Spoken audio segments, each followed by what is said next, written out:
ஒரு ஜாதகத்தை எடுத்த உடனே தலையாய யோகம் என்று நம்ம பார்க்கக்கூடிய யோகம் தர்ம கர்மாதிபதி யோகம். அது மிகச்சிறந்த யோகமாக நம்ம பேசுகிறோம். அந்த தர்ம கர்மாதிபதி யோகம் ஜாதகத்தில் இருக்கான்னு பார்த்தாலும் ஏன் நீங்கள் ஜெயிச்சிருவீங்கிறோம். இந்த ஆண்டு உங்கள் ராசியில் தர்ம கர்மாதிபதி யோகத்தோட புது வருஷம் பிறக்குது.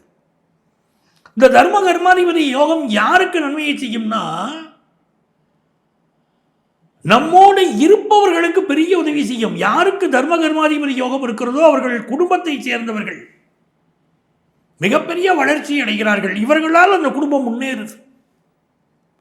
மனைவிக்கு ரொம்ப பக்கபலமாக இருக்காங்க, தாய் தகப்பனை நல்லா பார்த்துக்கிட்டுறாங்க, பிள்ளைகளை நல்லா படிக்க வைக்கிறாங்க. திருமணத்திற்கு பிறகு மிகப்பெரிய வளர்ச்சி இந்த ஆண்டு உங்களுக்கு ஏற்படும். இந்த ஆண்டுடைய ஃபர்ஸ்ட் ஜாக்பாட்டு திருமணம் கைகூடி வரக்கூடிய அமைப்பு. தனுசு ராசிக்காரங்களுக்கு இந்த ஆண்டு திருமணம் கைகூடி வரும். திருமணம் ஆன பிறகு வாழ்க்கையில் மிகப்பெரிய வளர்ச்சி வரும். பெரிய யோகம் அது. திருமணம் ஆன பிறகு பெரிய வளர்ச்சி.